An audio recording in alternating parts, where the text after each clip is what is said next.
After ইফেক্টের এই অ্যানিমেশনগুলো করার জন্য আপনারা অনেক কষ্ট করেন, অনেক ভিডিও দেখছেন ইউটিউবের মধ্যে, কিন্তু প্রপার কোনো ভিডিও পাচ্ছেন না। যদি আপনি আমার এই ভিডিওটা দেখেন তাহলে আমি আপনাকে গ্যারান্টি দিয়ে বলতে পারি এই ভিডিওটা দেখার পর আপনি 3D ক্যারোসেল বানানো অবশ্যই শিখবেন। সো চলেন শুরু করি। আমরা একটা নতুন প্রজেক্ট ওপেন করে নিউ একটা প্রজেক্ট ওপেন করে নিই। এখান থেকে আমরা কম্পোজিশন নিয়ে নিব।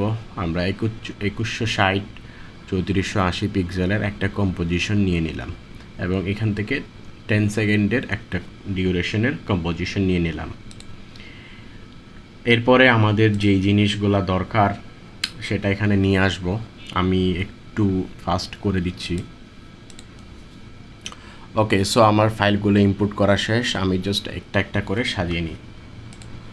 এট ফার্স্ট আমাদের এখানে যেহেতু এটা আমি রিলস ফরম্যাটে এডিট করব, সো রিলস ফরম্যাটে নিয়ে নিলাম। এরপর আমি র3 এই ফাইলটা নিয়ে আসলাম টাইমলাইনের ভিতর। বাই দ্য ওয়ে, আপনারা যদি চান এই ফাইলটা নিয়ে প্র্যাকটিস করতে তাহলে ডিসক্রিপশন বক্সে লিঙ্ক দেওয়া আছে, আপনারা চাইলে সেখান থেকে ডাউনলোড করে এটাকে প্র্যাকটিস করতে পারেন।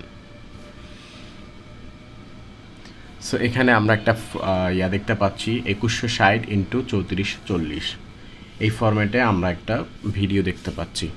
সো যেহেতু আমরা 3D ক্যারোসেল তৈরি করব, তো আমাদের প্রথমে এটাকে ব্যাকগ্রাউন্ড রিমুভ করে নিতে হবে।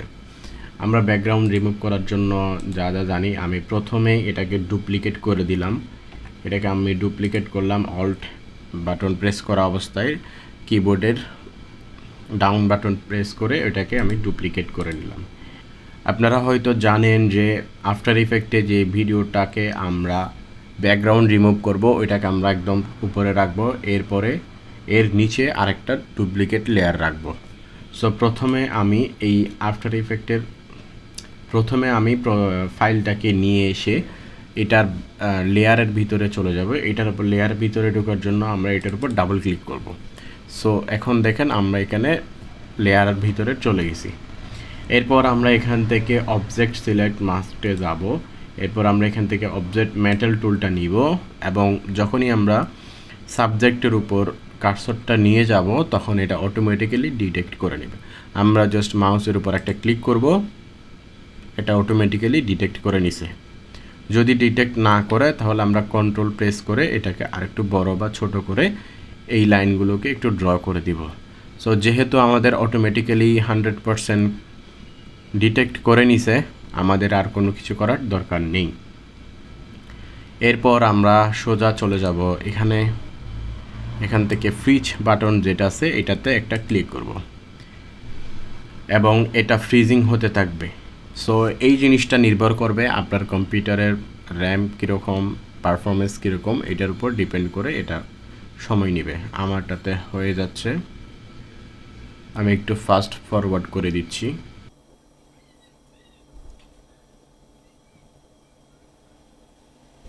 আমার এটা ফ্রিজ করা শেষ, আমি এটাকে এখন একটু প্রিভিউ করব। সো আপনারা হয়তো বলতে পারেন যে এটা তো কাজ হয়েছে কিন্তু ব্যাকগ্রাউন্ড তো রিমুভ হয় নাই।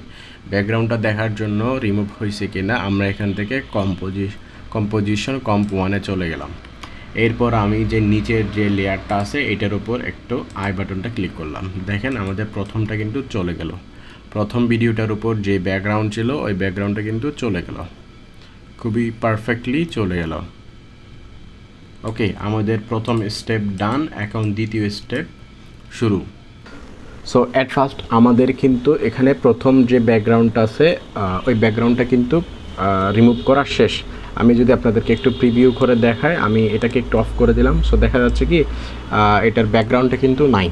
সো এর পরে আমরা হচ্ছে যাব আইকনগুলো অ্যানিমেশন করার জন্য। সো প্রথমে আমি এই আর্জেন্টিনার যে ফ্ল্যাগটা আছে ওইটাকে একটা নিউ কম্পোজিশন আকারে নিয়ে নিব। সো নিউ কম্পোজিশনের জন্য আপনারা জানেন এখান থেকে ড্র্যাগ অ্যান্ড ড্রপ করে কম্পোজিশনের উপর ক্লিক করব। সো এটা একটা নিউ কম্পোজিশন আকারে ক্রিয়েট হবে। দেন এখান থেকে আমরা এটাকে এস বাটন প্রেস করে স্কেলে চলে যাব। আমরা এটা আমার সাইজ মোতাবেক স্কেলটাকে ছোট করে নিলাম। ওকে,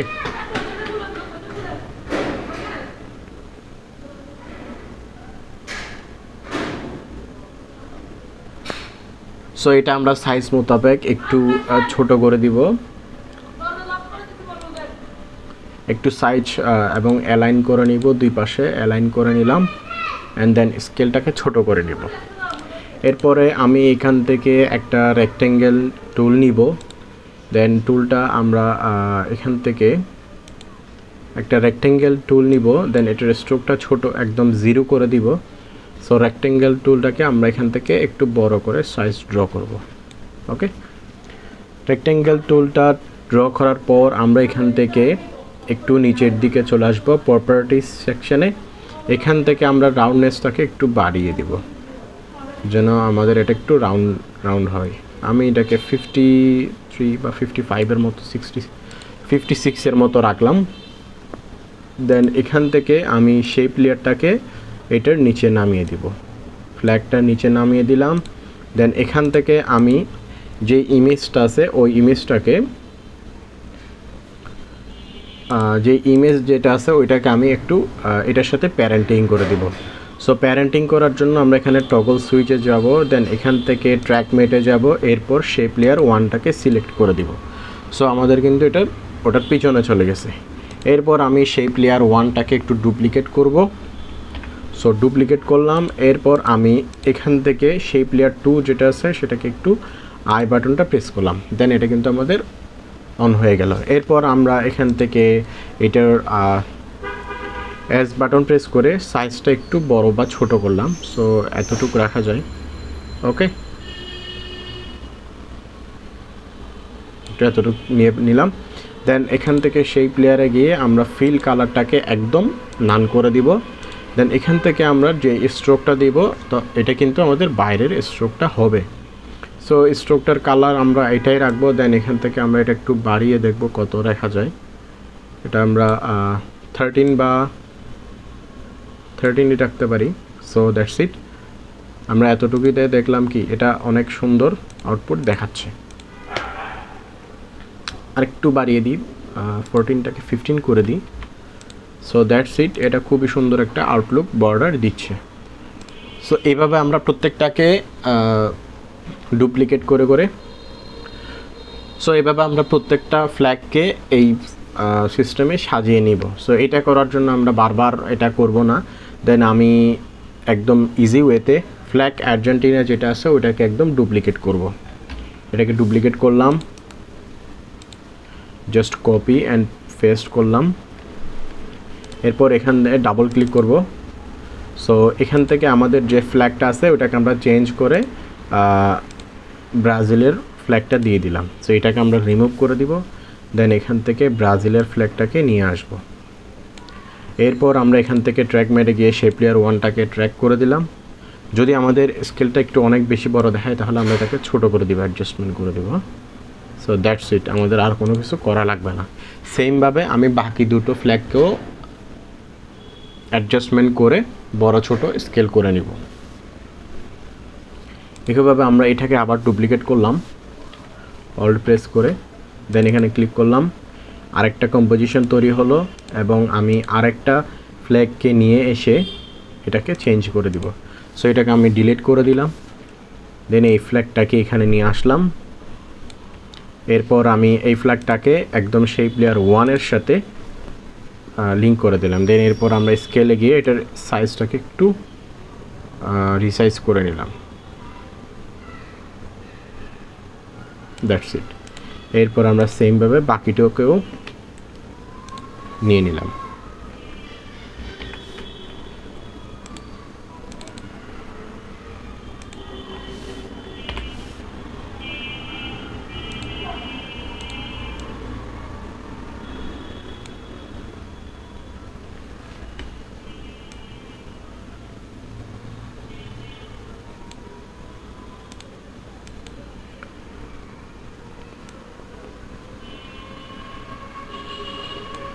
এটা যেহেতু ফ্ল্যাগটা একটু আঁকা বাঁকা সেটার জন্য এরকম লাগতেছে, বাট এটা যখন প্লেন হবে তখন এটা। সো এখন আমরা যে কম্পোজিশনগুলো তৈরি করেছি সেগুলোকে এখানে নিয়ে আসব। সো আমরা সবগুলোকে সিলেক্ট করে জাস্ট এখানে নিয়ে আসলাম এবং এরপরে আমি এখান থেকে নতুন একটা নাল নিয়ে নিলাম। আমি একটা শর্টকাট কি প্রেস করার মাধ্যমে নাল নিয়ে নিলাম এবং এখান থেকে আমি সবগুলোকে সিলেক্ট করে এইগুলোকে 3D করে দিলাম। সো আমি ভিডিও দুইটাকে আগে থেকে 3D করে রেখেছি। সো এখানে দেখাই যাচ্ছে আমি সবগুলোকে 3D করে রেখেছি। ওকে, সো এরপরে আমি নালটাকে একদম ভিডিওর উপরে নিয়ে আসব। দেন এখান থেকে আমি ভিডিওর পজিশনে যাব, পি প্রেস করে। দেন এখান থেকে আমি এই ভ্যালুটাকে 1500 রাখবো এবং নালে যাব।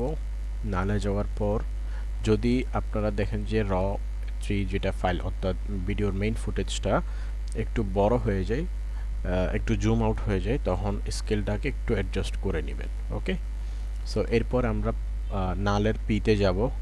দেন এখান থেকে আমরা এটাকে ভ্যালুটাকে 500 করে দেব। ওকে, সো এরপরে আমরা নালের আর বাটন প্রেস করব। দেন এখান থেকে আমাদের এক্স ওয়াই জেড রোটেশনগুলো অন হয়ে যাবে। এখন একটা হিসাব, সেটা হচ্ছে আমাদের এখানে আইকন আছে 4টা, 1 2 3 4। সো আমাদের এখন একটা হিসাব করতে হবে, সেটা হচ্ছে 360, যেহেতু আমাদের 360 ডিগ্রিতে ঘুরবে, 360 ডিভাইডেড বাই 3, বিকজ আমরা একটাকে রেখে দিব, একটা বাদ দিয়ে হিসাব করব। দেন আমাদের 120, তার মানে এক একটা 120 ডিফারেন্সে থাকতে হবে। সো আমরা প্রথমটাতে কোনো কিছু করব না, জাস্ট এমনিতে লিঙ্ক করে দিব, এটার সাথে প্যারেন্টাল লিঙ্ক করে দিলাম। দেন এটাতে যাব, এটাতে যাওয়ার পর আমি এখান থেকে প্যারেন্টাল লিঙ্কতে নালে ক্লিক করব। দেন নালে ক্লিক করার পর আমি এখান থেকে এই ভ্যালুটাকে 120 করে দিলাম। ওকে, সো দেখতে পাচ্ছেন এখান থেকে এটা চেঞ্জ হয়ে গেছে, ভিডিওর পজিশনটা চেঞ্জ হয়ে গেছে। অ্যান্ড দেন এখানে যাব, এখান থেকে আমরা এটাকে আবার নালে যাব। দেন ওয়াই রোটেশন যেটা আছে সেটাকে আমরা আবার 120 প্লাস করে দেব, অর্থাৎ 240 করে দিব। সো দেখেন এটাও কিন্তু চেঞ্জ হয়ে গেছে। এরপর আমাদের যেটা ফাইনাল আছে সেটা একদম উপরেরটা, এটাকে লিঙ্ক করে দিব একইভাবে নালের সাথে। দেন এটাকেও আমরা 240 প্লাস 120, তার মানে 360। ওকে, সো দেখতে পাচ্ছেন আমাদের চারোটা ফ্ল্যাগ কিন্তু ঘোরার অলরেডি পজিশন নিয়ে নিয়েছে। এরপরে আমরা এই প্রথম কি ফ্রেমে থাকা অবস্থায় এখান থেকে একটা টগল অ্যানিমেশনে অন করে দিব। দেন একটু সামনে গিয়ে আমরা এটাকে কত অ্যাক্সিস ঘোরাতে চাচ্ছি সেটা এখানে দিয়ে দিব। সো এখানে আমরা 3 দিয়ে দিলাম। দেন এখান থেকে একটু এটাকে বাড়িয়ে দিলাম। সো ভয় পাওয়ার কোনো কারণ নেই, এগুলো কেটে যাবে না। সো যদি কেটে যায় তখন আপনারা কি করবেন, নালের পজিশনে চলে যাবেন, দেন এটাকে একটু কমিয়ে দিবেন। সো একটু পজিশন করে নেবেন, দেন এখন প্রিভিউ করবেন, এখন আর কাটবে না। ওকে, সো যদি তাও দেখেন যে কেটে যাচ্ছে, একটু বড় করে দিবেন যাতে না কাটে। ওকে, সো যদি এতটুকুতে আপনাদের ফ্ল্যাগটা কেটে যাচ্ছে বলে মনে হয়, তখন আপনারা কি করবেন, নালটাকে সিলেক্ট করবেন, এটাকে সবগুলোকে সিলেক্ট করবেন। দেন এস বাটন প্রেস করবেন, স্কেল ওপেন হবে। দেন স্কেলটাকে আপনার জাস্ট মতো একটু স্কেলটা বাড়িয়ে দিবেন। দেন আপনি প্লে করবেন।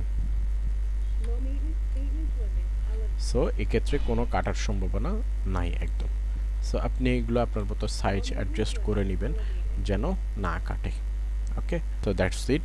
এভাবে আপনারা এটাকে করতে পারেন, খুবই ইজিলি দেখাইলাম। যদি কোনো প্রশ্ন থাকে তাহলে করতে পারেন কমেন্ট বক্সে। Thank you so much.